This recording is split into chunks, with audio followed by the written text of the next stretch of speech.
Good afternoon, Husky Pups. Here's Miss Bottone with your BFG Read Aloud. I am going to read chapters 19 and 20. So make sure you have your packets here and ready. The first 4 questions that I want you to look for as I'm reading chapter 19 are, how did the Queen react when she woke up? What happened in the Queen's dream? Describe what happened when the maid opened the curtains, and explain how the Queen felt when she saw the BFG for the first time. Now, as I'm reading, these are long chapters today. When I get to one of the answers, you're going to see bubbles. So when you're seeing the bubbles come as I'm reading, pay close attention because that is one of your questions. The Queen. Dawn came at last. Sun rose up behind the rooftop somewhere behind Victoria Station. A while later, Sophie felt a little of its warmth on her back and was grateful. In the distance, she heard a church clock striking. It was 7 o'clock. She found it almost impossible to believe that she, Sophie, a little orphan of no real importance in the world, was at this moment sitting on the windowsill of the Queen of England's bedroom, and that the Queen herself was fast asleep in the bed. The very idea was absurd. What would happen if the dream didn't work? No one, at least at all, the Queen would believe a word of her story. It seemed possible that nobody ever woken up to find a small child sitting on their windowsill. The Queen was bound to be shocked. Who wouldn't be? With all the patience of a small girl who had something important to wait for, Sophie sat motionless. Faint stirrings and distant sounds came to her from deep inside the belly of the palace. Then all at once, beyond the curtain, she heard the voice of the sleeper in the bedroom. Oh, no, no, no, no, someone stop them. Don't let them do it. It's horrible. It's no, please. She's having the dream, Sophie told herself. It must be real horrid. I feel sorry for her, but it has to be. Then there was a long silence. Sophie waited. She looked over her shoulder. She was terrified that the man with the dog in the garden would see her. Inside the room, behind the curtains, Sophie suddenly heard what was obviously a knock at the door. She heard the doorknob being turned. She heard someone entering the room. Good morning, Your Majesty. There was a pause and then a slight rattle of china and silver. Will you have your tray on your bed? Oh, Mary, something awful has just happened. There was a voice Sophie had heard so many times on the radio. It was a very well-known voice. Whatever was it? I just had the most frightful dream. It was awful. It was a nightmare. Oh, I'm sorry, but don't worry. It was only a dream, ma'am. Do you know what I dreamt? Mary, I dreamt that girls and boys were being snatched out of their beds, out of school. The giants were putting their arms in through the windows and plucking the children right out with their fingers. Oh, it was terrible. It was so real, Mary. There was silence. Sophie waited. She was quivering with excitement. But why the silence? Why didn't the other maid say anything? Well, what on the earth is the matter? Oh, are you feeling okay, Mary? Because, of course, the maid doesn't believe what the Queen is saying. You just seem as white as a ghost all of a sudden. You haven't seen the papers yet, have you, maid? No, what would they say? Sophie heard the rustling of a newspaper as it was being handed over. It's like the very dream you had in the night, ma'am. Rubbish, Mary, where is it? On the front page and headlines, it's describing your dream. 18 girls vanished mysteriously from their beds. 14 boys as well. Then there was a pause. Oh, how ghastly, the famous Queen cried. It's frightful. What could have happened? Oh, these poor children. But ma'am, do you see them? See what, Mary? Those children were taken away almost exactly as you dreamed it. Not by giants, Mary? No, ma'am. But they disappeared from the dormitories. All those boys and girls. You dreamed it so clearly, as if it actually happened. Sophie wished she could go into the room, but she didn't dare touch the curtains. The famous voice began speaking. I really did dream about those children, Mary. It was as clear as a crystal. I know you did, ma'am. I don't know how giants got into it. Rubbish. Shall I draw the curtains, ma'am? Shall we see all feel better? It's a lovely day. Please do. With a great swish, the great curtains were pulled open. The maid screamed. Sophie froze on the window. The queen, sitting up in her bed with the Times in her lap, glanced up. Now it was her turn to freeze. She didn't scream as the maid had done. Queens are too self-controlled for that. She simply stared at Sophie, sitting on the windowsill. Sophie was petrified. Curiously enough, the queen looked petrified. One would have expected her to look as surprised as you would have. I would have done if we had discovered a small girl sitting on their windowsill in the morning. "What on earth are you doing here, little girl?" the maid asked. Sophie looked towards the queen for help. The queen was still staring at Sophie. "Now listen here, young lady, how on earth did you get into this room?" the maid shouted furiously. "I don't believe it," the queen said. I simply don't believe it, because now she knows in her dream she saw Sophie sitting on the windowsill, and now it's actually really happening. "I'll take her out, ma'am, at once," the maid said. No, Mary, don't do that."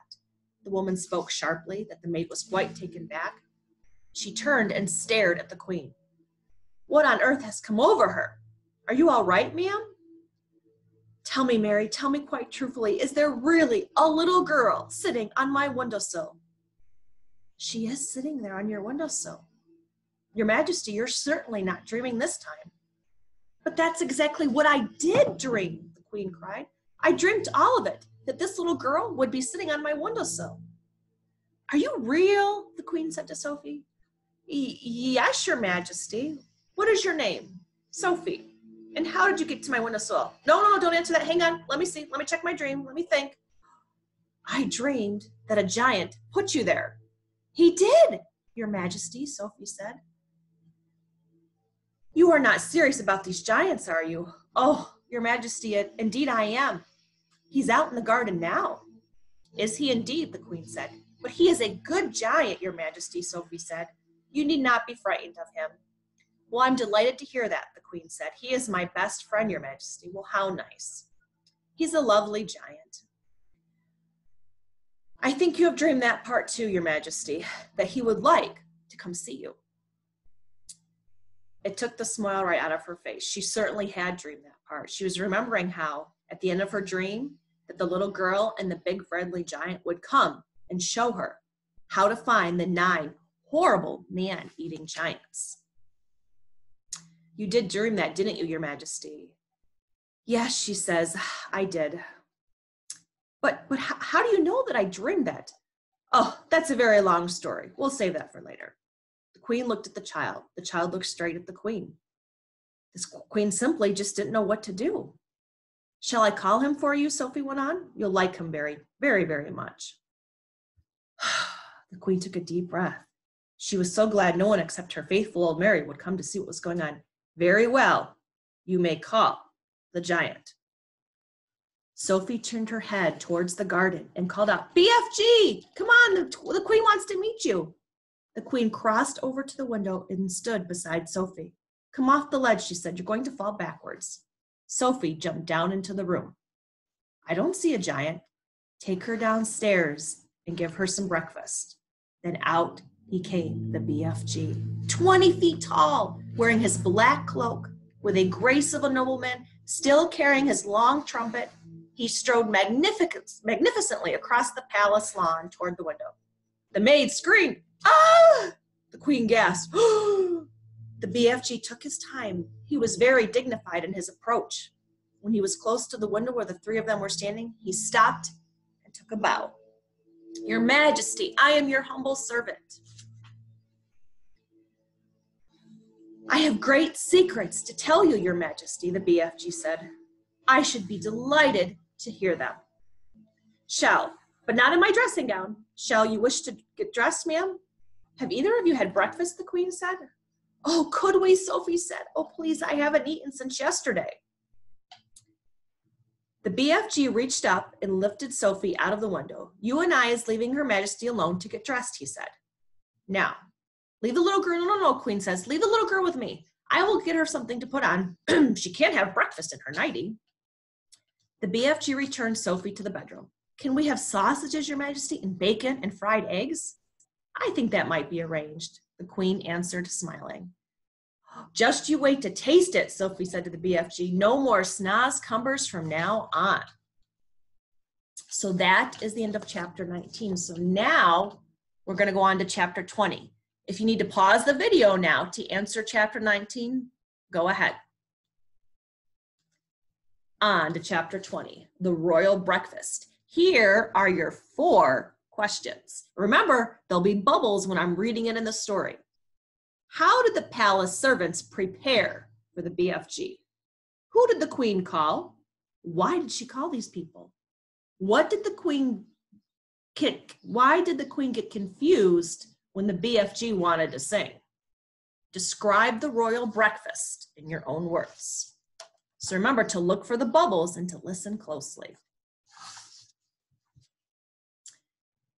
There was a frantic scurry among the palace servants when orders were received from the queen that a 24-foot giant must be seated with her majesty in the great ballroom within the next half hour. So what they did, boys and girls, is one of the butlers, Mr. Tibbs, started making all of these arrangements for the BFG. Let me read some of them for you.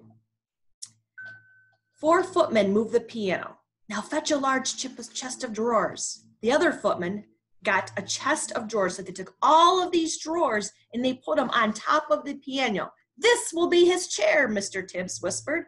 It exactly 8 feet off the ground. Now, fetch me 4 very tall grandfather clocks. Those big grandfather clocks, there are plenty of them. 16 footmen spread out around the palace to find the clocks. They were not easy to carry. Place the 4 clocks in a rectangle along the grand piano. So they put all of these together to make his table. Mr. Tibbs then had the footmen move a small, delicate table and 2 tables along the giant's table. This was for the queen and Sophie. The fact that the giant's table and chair towered far above the smaller table could not simply be helped. All these arrangements were only completed when the queen was now fully dressed, entered the ballroom holding Sophie by the hand. Sophie had a pretty blue dress on. She looked like a princess. The big friendly giant followed behind them, but he had an awful job getting through the door because now the giant's trying to come into the palace. Well, it's not suited for a giant. He had to squeeze himself through on his hands and knees. He had removed his black coat and got his trumpet and was now wearing his simple clothes. As he walked into the ballroom, his head hits the chandelier and poured glass goes all over the place. So it's a little awkward at first for the BFG. The BFG sat down on the chest of drawers in the piano and he looked around the great ballroom. This room is magnificent, the BFG says. Footmen arrived carrying silver trays with fried eggs, bacon, sausage, and fried potatoes. So this was the royal breakfast. Fried eggs, bacon, sausage, okay? So think about what a cool breakfast that would be, eating all those great things. I love eggs and sausage. At the top of the ladder, Mr. Tibbs walked up carefully, carrying the BFG's coffee, his eggs, his sausages, because he can't reach where he's going to give the table, so he has to carefully climb up. And once again, let me tell you what this great breakfast was. 8 eggs, 12 sausages, 16 rashers of bacon, and a heap of fried potatoes. How cool is that? What is this, please, Your Majesty, the BFG asked. He has never eaten anything except snozcumbers before in his life. So the BFG eats the eggs, potatoes, and bacon right up. Then the queen offers him coffee, freshly roasted. Oh, the BFG says, I don't like coffee. I want some frobscoddle. What is frobscoddle? So of course the queen explains what frobscoddle is. Or the BFG explains to the queen what the frobscoddle is. And he says, fizzy frobscoddle, that was what will be making me whiz-popping happily afterwards. What does he mean, the queen says. What is whiz-popping? Sophie kept a straight face because we all know what whiz-popping is. BFG, that is strictly forbidden here. What? No frobscoddle? No whiz-popping? No music? No boom-boom? Absolutely not, Sophie said. If he wants to sing, please don't stop him. Oh, he doesn't want to sing. What does he actually really want to do, boys and girls? He wants to whiz-pop, which we know it means to let a little gas out, to fart.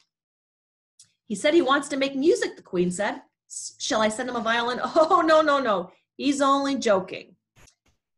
All at once, the BFG let out a whiz popper that sounded as though a bomb had exploded in the room.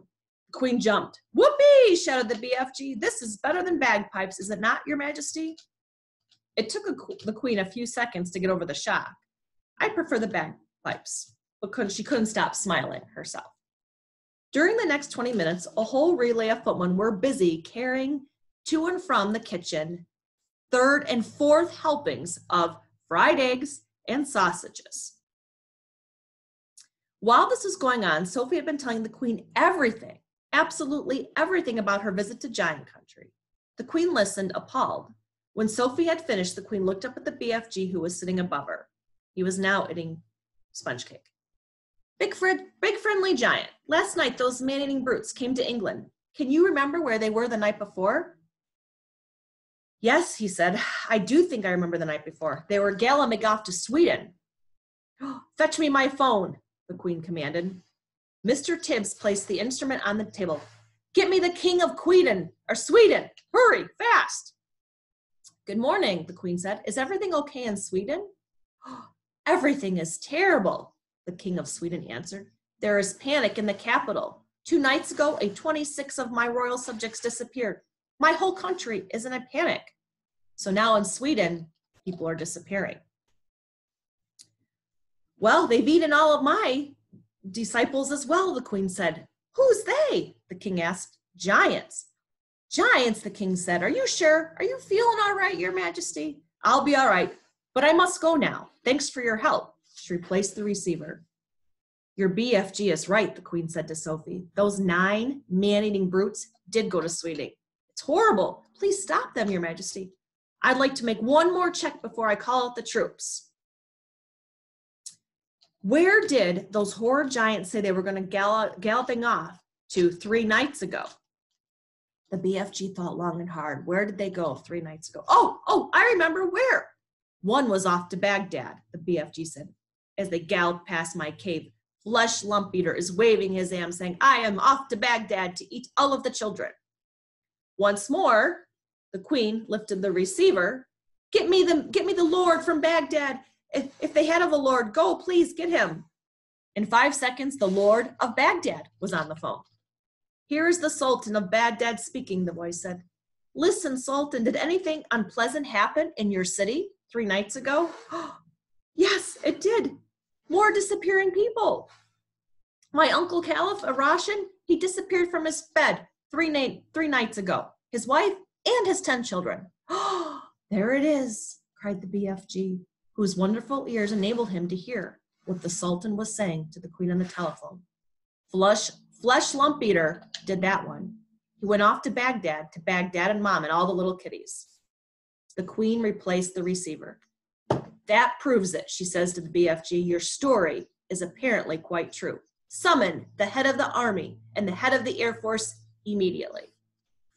And that is the end of the chapter. So now, 3rd grade, make sure that you answer questions 19 through 20. Remember to use complete, super fantastic, great sentences and post a picture and put it on your class dojo for your teachers. See you later.